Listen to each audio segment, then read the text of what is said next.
Part 2. The world shifted. I don't mean the wind changed or the ground trembled.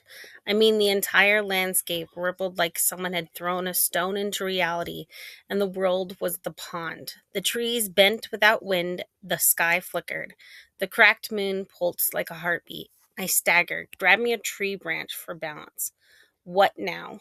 The air thickened, heavy and electric. My skin prickled, the hairs on my arms stood up, the ground vibrated harder like something massive was walking beneath it. Then the pulse hit. A wave of pressure slammed into me, knocking me to my knees. It wasn't physical, not exactly. It felt like something reached inside my skull, squeezed, my vision blurred and my eyes rang and my stomach lurched.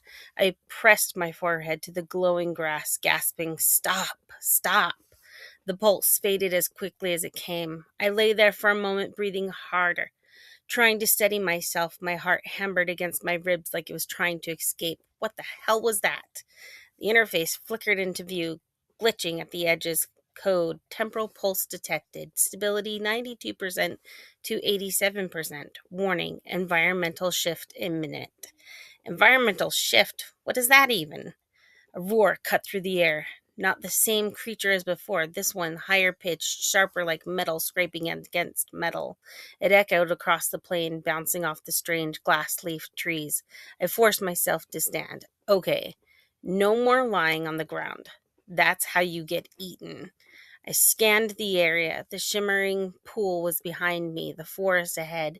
The open plain stretched to my right, dotted with crystal-like antlered creatures that were now lifting their heads, ears twitching. They heard it too. The roar came again, closer. I didn't think. I ran. The forest swallowed me quickly, the glowing ferns brushing against my legs, and the air was cooler here, the light dimmer. The trees rose above me, their spiraling trunks twisting like corkscrews. I slowed my pace, trying to listen. Nothing. No birds, no insects, no wind. Just my own breathing and the faint hum of the glowing plants. I crouched behind a tree that was thick, pressing my back against the bark.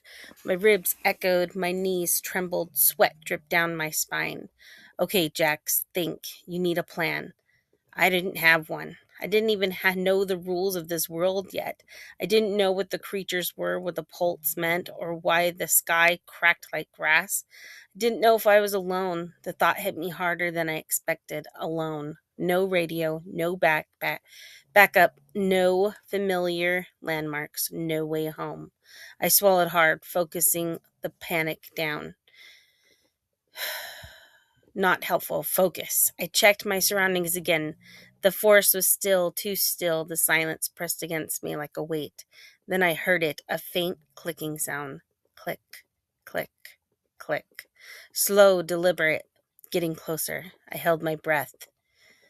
The clicking grew louder, accompanied by a soft scraping sound. Something moved between the trees, its silhouette flicker like a glitching video frame. I crouched lower. The creature stepped into view. It was wrong. Its body was long and thin like a stretched out wolf, but its skin shimmered like liquid metal. Its legs bent at unnatural angles, its eyes glowed faintly blue, matching the grass, and every few seconds, its entire form flickered, vanishing for a split second before reappearing a foot to the left or right. A time glitching predator. Fantastic. I didn't move, didn't breathe, didn't blink. The creature sniffed the air. Its head snapped toward me. Shit. I bolted. Branches tore at my arms as I sprinted through the forest. Creatures' clicking footsteps followed, frantic and erratic. Every time I thought I gained distance, it flickered ahead of me, cutting me off. Not fair, I shouted, because apparently yelling at monsters is part of my survival strategy. I veered left, ducking under a low branch. The creature flickered again, appearing directly in front of me. I skidded to a stop, nearly crashing into it. Its jaws opened, revealing rows of needle-sharp teeth. I stumbled backward, tipping over a root. I hit the ground hard, pain shooting up my spine. The creature lunged. I threw my arms up instinctively. A flash of light exploded in front of me, and the creature recoiled, snarling. The interface appeared, glowing brighter than before. Code: Chrono energy detected. Instinctive discharge activated. Energy remaining 9. I stared at my hands. They were glowing. Wait, what did I just do? The creature shook its head, dazed. Its form flickered wildly, glitching in and out of existence. It lunged again, but slower this time, like the discharge had disrupted its time shift. I scrambled to my feet and ran. The forest blurred behind around me. My legs burned, my lungs screamed, but I didn't stop. Not until the clicking faded behind me. I collapsed against a tree, gasping for air. My hands still glowing faintly. Okay, I panted. So that's chrono energy. Good to know. The interface flickered again. Code. Skill unlocked. Chrono instinct. Basic. Allows instinctive defense discharged when threatened. Energy cost variable. I wiped sweat from my forehead. Great. A panic button. That's actually useful. I pushed myself upright, winching as pain shot through my ribs. All right, shelter, water, food, figure out the rules, and don't die. Simple enough. I took a step forward, and the ground pulsed beneath me hard.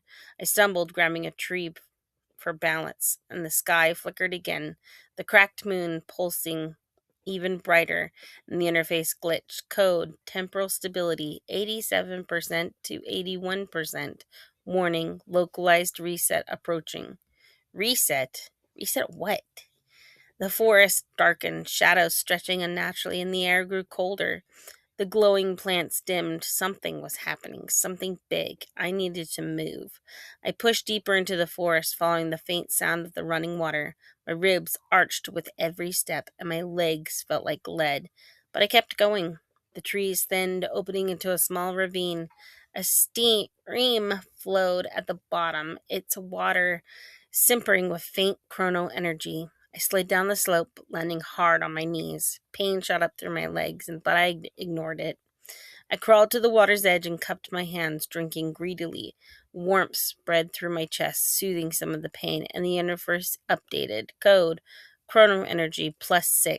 Healing efficiency 8%. Minor energies stabilized. I splashed more water on my face, letting the warmth sink into my skin. Okay, that's better. I sat back, breathing slowly, and the forest was quiet again. Too quiet. I looked up, the sky flickered, and the cracked moon pulsed. The ground vibrated, and the interface glitched violently. Code, warning, reset imminent. Seek shelter immediately. I stood quickly, scanning the ravine. Shelter, shelter I need. A cave, a small opening in the rock, half hidden by vines. I ran toward it. I reached the cave, ducked inside. The ground pulsed again, harder this time, and the trees bent. The sky cracked wider. The air hummed with energy. The moment I crossed the threshold, the world went silent. No predator, silence. Something else. Something worse. The interface flickered one last time. Code, reset initiated. Hold position. The world outside the cave shattered like glass and everything went white.